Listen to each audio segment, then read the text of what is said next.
Welcome back to Dateline New Haven and Dateline Hamden on WNHH-FM, 103.5 FM, live streamed at newhavenindependent.org. This is Paul Bass filling in for Babs Rawls-Ivy on LoveBabz, LoveTalk. She's off this week honing her storytelling chops, and we're keeping it going.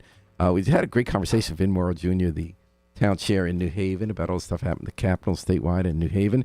And now we got live from outside Hamden Town Hall, Nora Grace Flood, New Haven Independent reporter and Word on the Street correspondent. How you doing, Nora? I'm doing well. I just attended a swearing-in ceremony for Tim Wydra, who was like 30 minutes ago a lieutenant in the Hamden Police Department. Now he's the official deputy chief of police. And it looks like as of Monday, when the retirement of current chief of police John Sullivan is official, he'll be stepping in as acting chief. Boy, that's a quick ascent. So just so our listeners know, in both Hamden and New Haven, the police chiefs are leaving, and they're both leaving at a time of change. When people are looking for change in direction in both departments, both chiefs had over 20 years in their departments. Yesterday it was announced in New Haven that Renee Dominguez, as of Friday, will no longer be the chief in New Haven. She's the acting chief. And John Sullivan in Hamden surprised everyone. We're not quite sure what was going on. He's, as of Monday, not going to be the chief in Hamden. So this morning, Nora Grace Flood is there live at Hamden, where they just had a swearing-in ceremony that was for assistant chief, because that position was open too. So an officer named Tim Wydra became the assistant chief this morning, and then he's going to hop all the way up to chief next Monday. What's going on in Hamden, Nora? Why is this all happening? Yeah, well, it was actually kind of an emotional swearing-in ceremony. The main thing I think that was on everybody's mind was the death of Elijah Gomez, who was a Hamden High School student, had just turned 15 at the beginning of May, I think. May 3rd. May 3rd. And that was a really central component. He was shot dead on the Farmington Canal Trail 2 days ago. Yeah. And as Tim Wydra said during his acceptance speech of the promotion, Gomez was basically walking home from school when he was killed. Wow.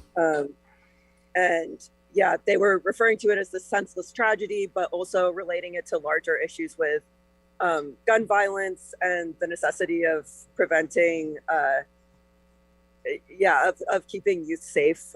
So there was a big push by Wydra and also others who spoke at the ceremony, which included George Cabrera and Josh Elliott were also there, representatives of Hamden, state senator and a state rep. And they were, pushing for prevention of gun violence and keeping youth communities safe, which includes, creating community-based programs, getting police officers, they claimed, out into the town to, connect with. I'm remembering, Nora, that a year ago there was an announcement that they were going to actually have a rule that every officer in Hamden was supposed to spend some time out of the car in every beat and document how they interacted with citizens. We never followed up on that. They also went through a program, I think it was New Jersey or Pennsylvania, or Camden area. They're trying to replicate some different, because different forms of community policing, it's a very fungible word. It can take a lot of forms. Right. So you're saying this morning when they swore in a new deputy chief who's going to be chief, that the focus was on the horrible murder of a 15-year-old boy 2 days ago and what his mission and what the department's mission is going to be moving forward. Does that sound right? That sounds correct, yes. So was it more solemn then than celebratory for Wydra? It was also celebratory in the fact that so Tom Wydra, who used to be the chief of police in Hamden, now he works for the State Department of Labor, I think. He also came along with... So that's the twin brother. So Tim Wydra... Identical twin brother. Because they do look alike. I don't know if the tattoos are the same, but... So Tom Wydra used to be the chief of police in Hamden. His twin brother Tim, today became the assistant chief with the idea that he's going to be the chief on Monday. But was there a celebratory air with that, with the family connection, or was it really overshadowed by this horrible death of a 15-year-old? It felt like there was still space to be celebratory for I think it fit in well in terms of what Tim and Tom Wydra were arguing for, which is creating a clear sense of community, first of all, within the police department, then within the town itself. And they were arguing that promoting Tim Wydra into this position is a step towards creating unity within the police department itself, actually, because they were claiming that this is, if nothing else, a merit-based promotion. Tim Wydra's been in the department for, I think, 30 years, maybe 29 years is the exact number. He's older than he looks. And yeah, and it's, you know, they were saying like within the family, it's that the police department itself is a family, and sort of the ascendance of both of these two brothers to the top of the police department at different points in time sort of seems like symbolism for the fact that the Hamden PD is apparently a family. But the town is also looking for change in the police department. I think that's kind of behind the scenes why, you know, we had this new police commissioner saying we want more accountability. Mm-hmm. They sent freedom of information requests to get lots of civilian complaint forms, which were then shredded, which is a big scandal. And there was another deputy chief in line, wasn't there? I mean, Tim Wydra's not the only assistant chief, correct? Or is that what they call assistant or deputy?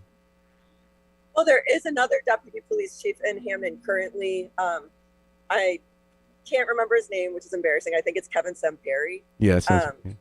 Yeah, and he was promoted back in November. So I'm not actually sure who the competition was for Tim's position. But why is it that the new guy is going to be the chief instead of the other deputy who was in place? That's a good question. That seems unclear.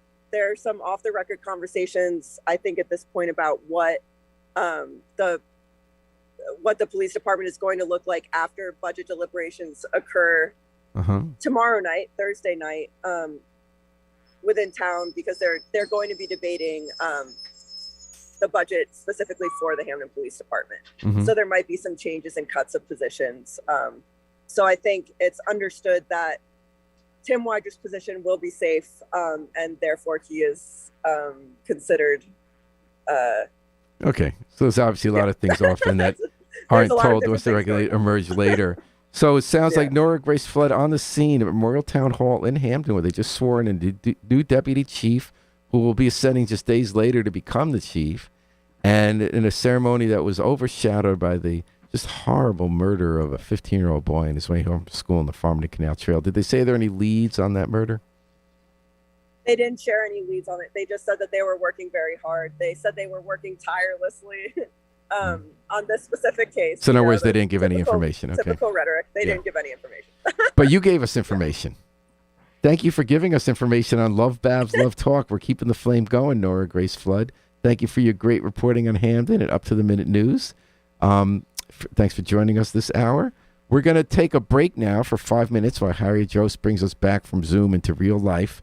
And we have quite a special feature the next hour, starting right after 10 o'clock. We're going to be being live in the studio with 3 representatives of the Ukrainian community in New Haven, talk about working tirelessly day and night, who have been working to support their family and friends back in Ukraine, to keep the horrors unfolding there in our public consciousness here so that we can keep the pressure on our public officials to support the quest for freedom and independence in Ukraine.